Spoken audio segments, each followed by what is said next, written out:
Pertempuran 10 November.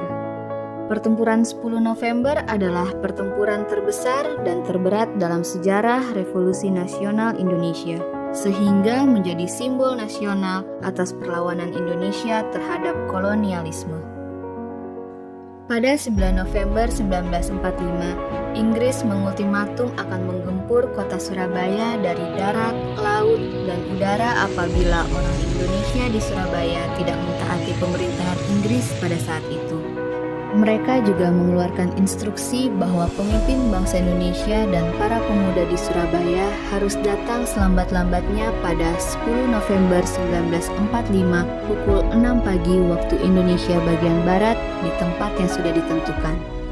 Ultimatum tersebut tidak ditaati oleh rakyat Surabaya, sehingga terjadilah pertempuran Surabaya yang sangat dahsyat pada 10 November 1945. Dan medan perang tersebut mendapat julukan sebagai neraka.